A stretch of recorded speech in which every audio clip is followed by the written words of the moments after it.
Waynesburg University's Jazz Ensemble Band holds a concert and the Radium Girls play debuts at the GPAC. Plus, look at the student and coach speaking at the chapel this week and the lighting of the Christmas tree. All this and more coming up on Newscast, live at 5.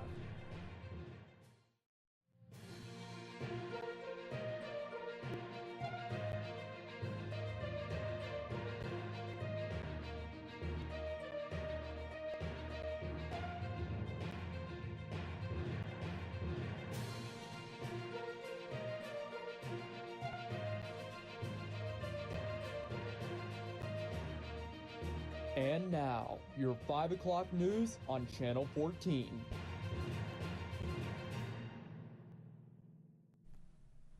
Welcome into WCTV's Newscast, live at 5. I'm Joe Shirillo. And I'm Chris Fox.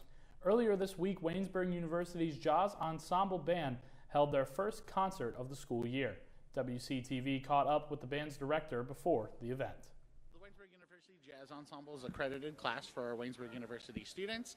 So students freshman through senior can get a fine arts credit by participating in the Jazz Ensemble. We have any instruments from saxophones to trombones to trumpets, and even rhythm section players that play drum set, guitar, piano, or even bass. So this evening's program is going to be a very diverse set of repertoire, from standard jazz sets to more contemporary modern compositions, and music that's written for the stage, to Latin dance, to even some more pop charts by some more recognizable groups.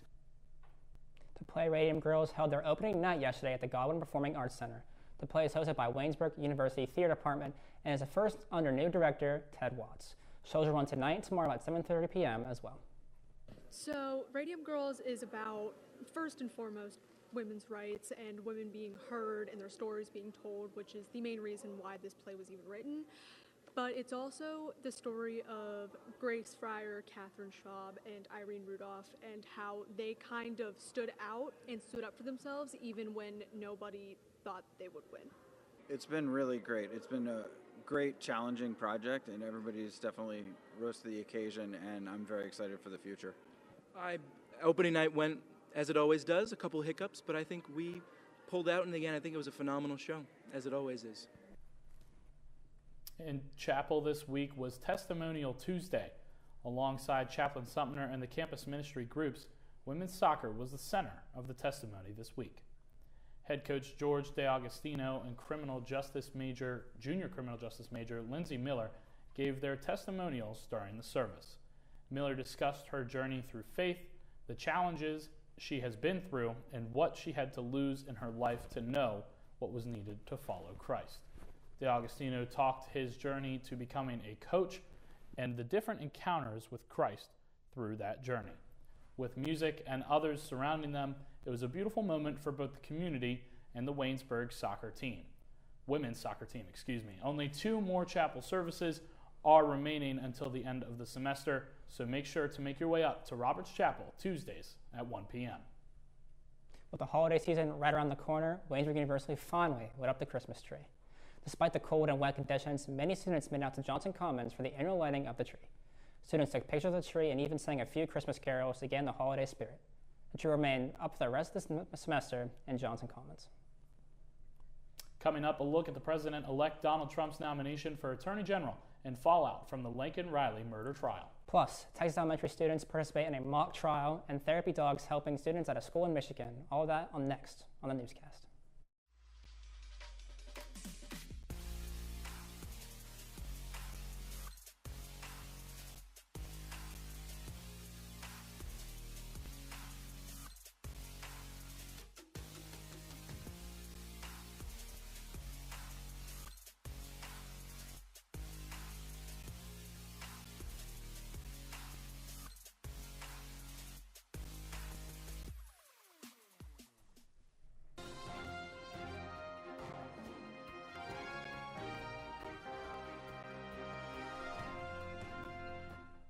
Welcome back to the Newscast, live at 5. Matt Gaetz is withdrawing his nomination for Attorney General. The former Floridian congressman announced the news on X Thursday, saying his confirmation was becoming a distraction to the Trump-Vance transition. President-elect Donald Trump says he respects Gaetz' decision. This news comes the same day CNN reported the House Ethics Committee learned of a second sexual encounter with a 17-year-old girl. Sources say the woman testified that she had 2 sexual encounters with Gates at one party in 2017. The second sexual encounter had not been previously reported. Gates resigned from his seat in Congress after Trump tapped him as Attorney General. His departure effectively ended the committee's investigation into the allegations of sexual misconduct, and Gates has repeatedly denied having sex with a minor. Texas officials want President-elect Donald Trump to potentially build deportation facilities on the southern border. That's according to a letter from the Texas General Land Office sent by Commissioner Don Buckingham. The letter said that the state had recently acquired land in Starr County near the Rio Grande City. Buckingham offered Trump 1,400 acres of land to help the Trump administration process, hold, and carry out mass deportations. Buckingham added that her office is fully prepared to enter an agreement with federal agencies. So far, no comment from Trump's transition team, Department of Homeland Security, or Texas Governor Greg Abbott's office. The murder trial against Jose Ibarra and the death of Laken Riley is over, and the judge found Ibarra guilty. It's a case which has garnered national attention since Riley's death earlier this year. Let's get right to Ivan Rodriguez, who has the latest on the judge's decision. Jose Ibarra, who was accused of killing Laken Riley, was convicted of murder. In his ruling, the judge found Ibarra guilty on all 10 counts and was sentenced to life in prison without the possibility of parole. Laken's life was not the only life taken on that day that Jose Ibarra attacked her. The life of her family and friends was taken too.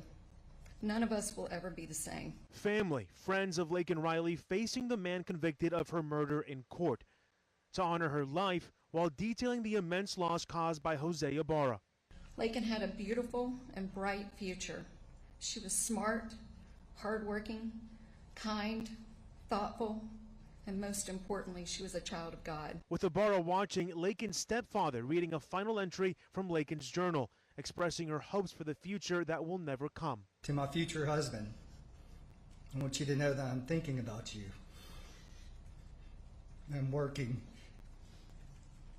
every day to become the best wife I can be. Laken's sister describing her as a best friend and role model, saying she'll miss her infectious laugh, while also describing how this crime robbed her of her sense of safety. Jose Antonio Ibarra has completely and utterly ruined my life, and I can only hope and pray that he receives a sentence that ruins his. Thank you. When the verdict was announced, multiple gasps and sobs were heard inside of the courtroom. Riley's family and friends also appeared to be relieved with the judge's ruling. When Ibarra did finally exit the courtroom, there were no other major reactions. Live in Athens, Georgia, I'm Ivan Rodriguez.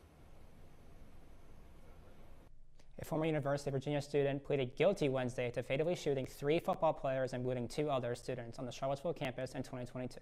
Amaya Mitchell has the details. The almost finality of the criminal case is something that is very bittersweet for the families. Christopher Darnell Jones Jr. pleaded guilty to 3 counts of first-degree murder, 2 counts of aggravated malicious wounding, and 5 counts of use of a firearm in commission of a felony. The first-degree murder and aggravated malicious wounding charges each carry a possible term of 20 years to life in prison. Although there haven't been total agreements, as I believe the district attorney said in open court today, the families obviously want the maximum charges and the maximum penalty. Lavelle Davis Jr., Deshaun Perry, and Devin Chandler were killed when Jones opened fire inside a charter bus, bringing students back from a field trip on November 13, 2022. 2 others, including former UVA running back Mike Hollins, were hurt. Michael Haggard represents the families of Deshaun Perry and Mike Hollins. He says some of the victims' families were in court Wednesday as Jones accepted the plea deal. To actually see the killer today, something that the families felt, or some of them felt they had to go through, but it's very, very difficult, as you can imagine. In a statement, UVA President Jim Ryan says today's proceedings represent another step in a lengthy and painful journey for the families of the victims and for our community. We continue to grieve the loss of 3 beloved members of our community and the injuries suffered by others on the bus. Jones is scheduled to be back in court for a 4-day sentencing hearing starting February 4th. You could call it the trial of the year in Texas, and it played out in a federal courtroom filled with drama Tuesday morning. Students from Texas A&M University Corpus Christi played the roles of the Big Bad Wolf, the Three Little Pigs, Little Red Riding Hood, and Goldilocks. In addition, local elementary school students served as judges, lawyers, jurors, and other roles for the mock trial. The U.S. federal courthouse was packed with media and spectators as the surviving little piggy and other witnesses testified. This fairy tale trial was created to show students how the judicial process works, but with a unique, fun twist. It also set a chance for them to acquire critical thinking skills and learn the importance of constitutional rights. An encounter with a man's best friend is typically good for the soul, and that's been proven through our therapy dog program at a Michigan elementary school. Veronica Ortega dropped by the school in Redford. Whether he's walking down the hallway or into a classroom, seeing 5-year-old Moon is the highlight of everyone's day at Hilbert Elementary. He's just a great dog. He is just so loving. He's very welcoming. They're soft and they're fun to play with. The weekly visit is also the best part of Moon's day. As we arrive at the school, he recognizes it from the car, and he can't wait to get out the back seat, and he can't wait to get in to say hi to the staff before we go and see the students. He's excited to be here. The school district introduced therapy dogs 2 years ago. They are just so common to me. Things have gone so well, it decided to get 6 more. We have seen improvement in culture and climate in a positive way, where students are excited, and that increases attendance, and that increases engagement, and that's really what we're looking for. That's because studies have shown that dogs relieve stress, anxiety, and depression. If there's a child who's struggling and really wants to see Moon, we'll make that happen. Sometimes we just need an extra cuddles and love. Moon's owner says his mission in life is to get everyone to pet him. He would rather really meet people than other dogs. He thinks everybody is here on earth to pet him, and he wants just to have that opportunity. Moon is a very good boy whose purpose is to bring smiles and joy to those who need it most. That will do it all for the national news. Coming up next is Sarah Clegg with business and entertainment. But first, we step outside with Tyler Aaron for a quick look at the weather. Well, right here in Waynesburg, PA, it's very chilly with a little bit of some wind and in a mix of rain and snow showers. Is winter finally on its way right here? I'll break down this week's forecast right here on WCTV. Have you ever wondered what the life of a Yellow Jacket newspaper looks like? Why don't we show you?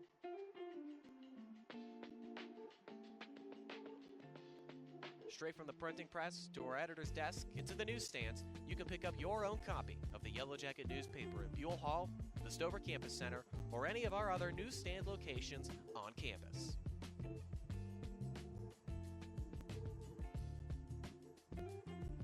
When you get your very own copy, you can read it at your own leisure anywhere around Waynesburg. You can kill time waiting for your next class to start by reading up on campus news and our op-ed pieces. You can even take your copy to the Beehive and catch up with friends as you read up on the latest regional stories. Looking for a peaceful place to read now? Head on over to the Everly Library. Sit back, relax, and catch up on the latest in Waynesburg sports. Oh, and if you didn't know, we are also digital at theyellowjacket.org.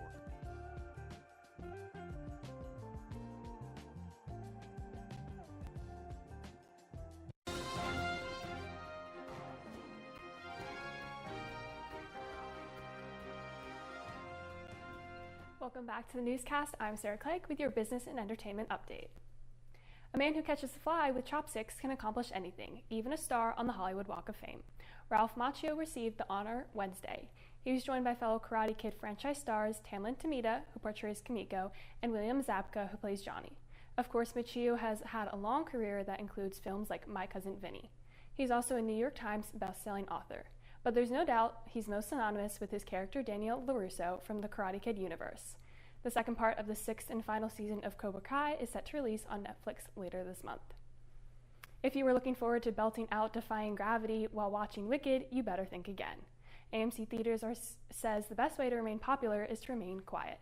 The movie chain will reportedly play a 30-second advisory before the film, reminding moviegoers that silence is golden. According to the ad, that includes no singing and no wailing. However, fans will possibly be able to channel their inner Glenda and Elphaba next month. That is when sing-along screenings of Wicked will be offered in roughly 1,000 theaters starting on Christmas Day. Part 1 of the film hits theaters on Friday, and Part 2 will open next November. You now have to make a 6-figure salary to afford a new home in most U.S. cities. That's according to a new report by Oxford Economics. In today's Consumer Watch, Jen Sullivan looks at exactly how much you need to make to afford a new home and what's causing the surge in prices. Home prices have surged across the country in the last few years, and if you're in the market for a new house, you'll need to earn roughly $108,000 a year. That's nearly double the household income needed to afford a home 5 years ago, according to Oxford Economics. It's also much higher than the average U.S. wage, which last year was $65,470, according to the U.S. Bureau of Labor Statistics. Experts say higher sticker prices, higher property taxes, and an increase in insurance costs are all contributing to the housing affordability crisis. This is simply due to the fact that we have a housing shortage. The latest data from the National Association of Realtors shows the median home sale price jumped to $418,700 last month, and experts say most mortgage companies require a 20% down payment. Putting down 20% means coming up with 80 grand. A lot of homebuyers don't have that much cash. High interest rates are also hurting the market. As of last week, a 30-year fixed mortgage rate was at 6.78%, according to Freddie Mac. A generation ago, Americans could buy homes in their late 20s, early 30s. Now it's really more like late 30s for a lot of Americans. But Ostrowski says there are other loan options for home buyers. FHA loans are available for as little as 3.5% down. There are conventional loans that you can get with as little as 5% down. And there is good news for the future. 2025 will be a better condition for the buyers. There will be more inventory choices. For Consumer Watch, I'm Jen Sullivan.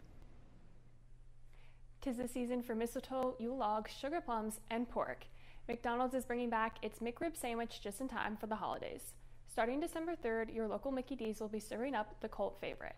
But that's not all. If you love the smoky flavor, McDonald's is also selling its McRib sauce in half-gallon jugs. You'll be able to get them starting next Monday at wholelotofmcribsauce.com. McDonald's says they'll cost $20, but it's still not known how much they'll charge for shipping. The trailer for the upcoming How to Train Your Dragon live-action film dropped earlier this week. Here's David Daniel with a look at that and more in today's Movie Minute. I can't kill dragons.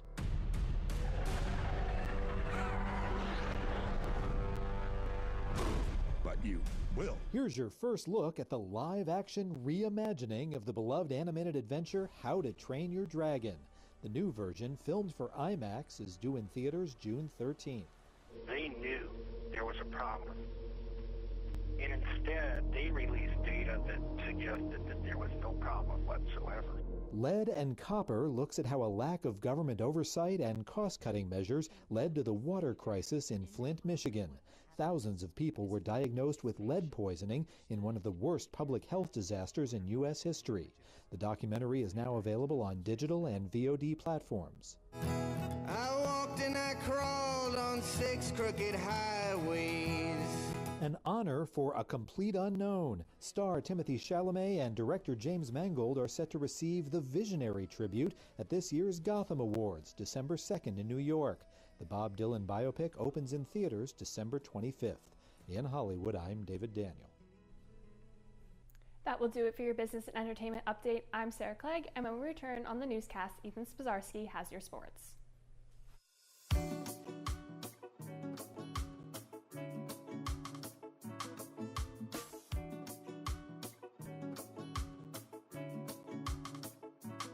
You're listening to WCYJ FM, 99.5 The Hive, your home for everything Waynesburg. Our campus radio station gives students like you a chance to work in live studio environment without ever leaving Waynesburg. WCYJ FM has specialty shows, sports recaps, and updates, weather, and live coverage of your Yellow Jackets. Tune in at 99.5 The Hive or online at waynesburg.edu/listen.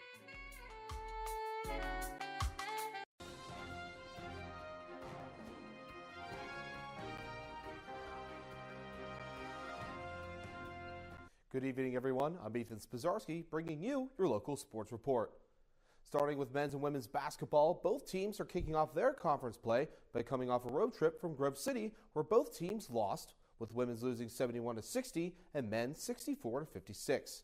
The Lady Jackets sophomore Kara McFadden was the only one who hit double digits, scoring 21 points, 15 of which came from outside the arc. She also had 4 rebounds and 3 assists. The women's team is still 4-1 overall on the year and 0-1 PAC record. The Lady Jackets hit the hardwoods again on Saturday at Geneva, where the women's game tips off at 1 p.m. The men's side of things for PJ Suggs had his 3rd straight game where he led the team in points with 13. Antoine Baker had 9 and Jalen Davis had 8.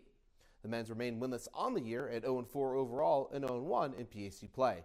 The men's next game is also this Saturday at Geneva with start time at 3 p.m. or immediately following the women's game.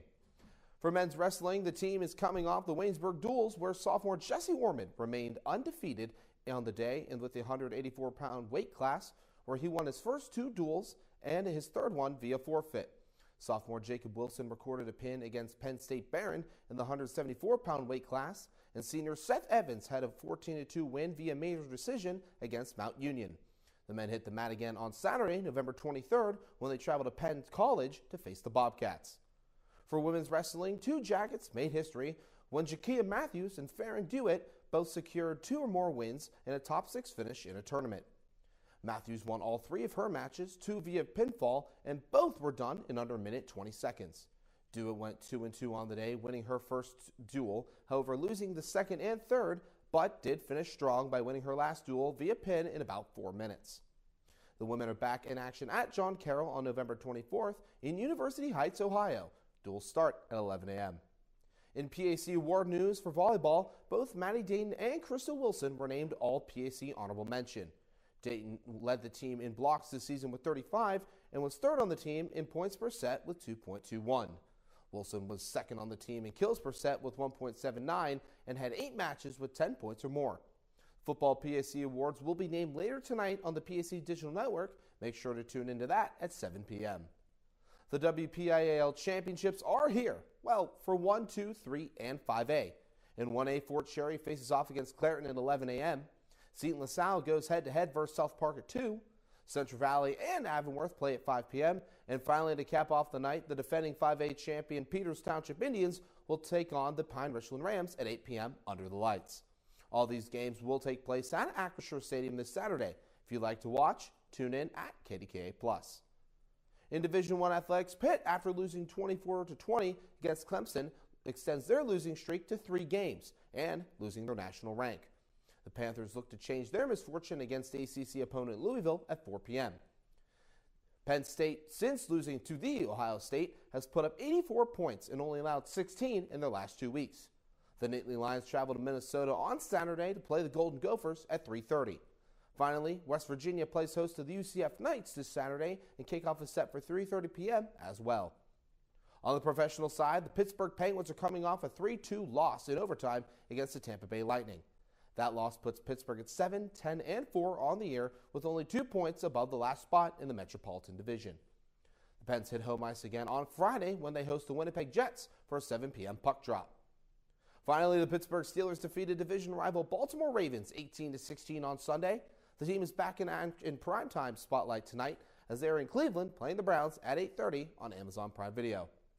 That wraps up my sports report for you guys. Thank you for watching, but don't go anywhere. Tyler Aaron has your weekly weather update.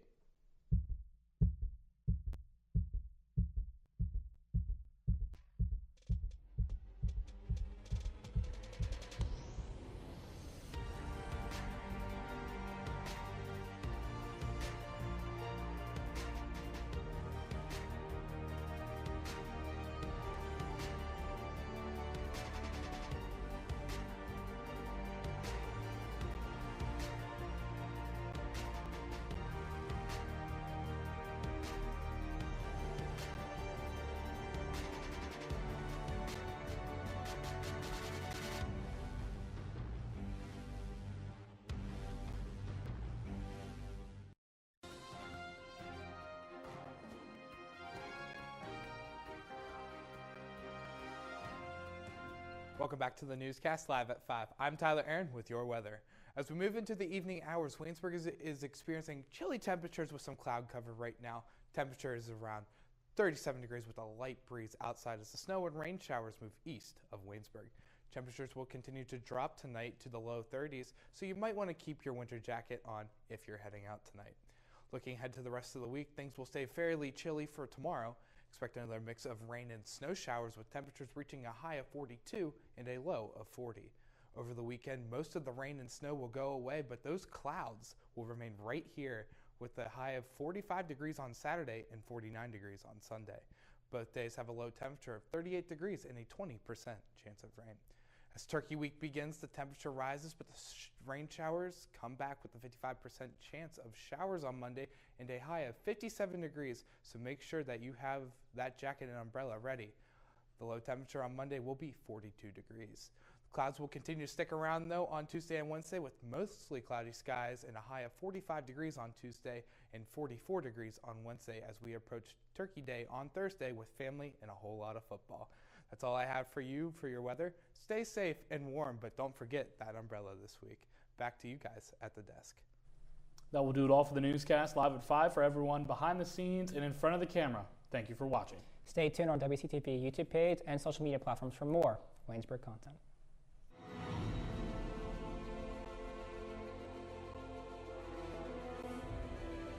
This has been a production of Waynesburg Community Television.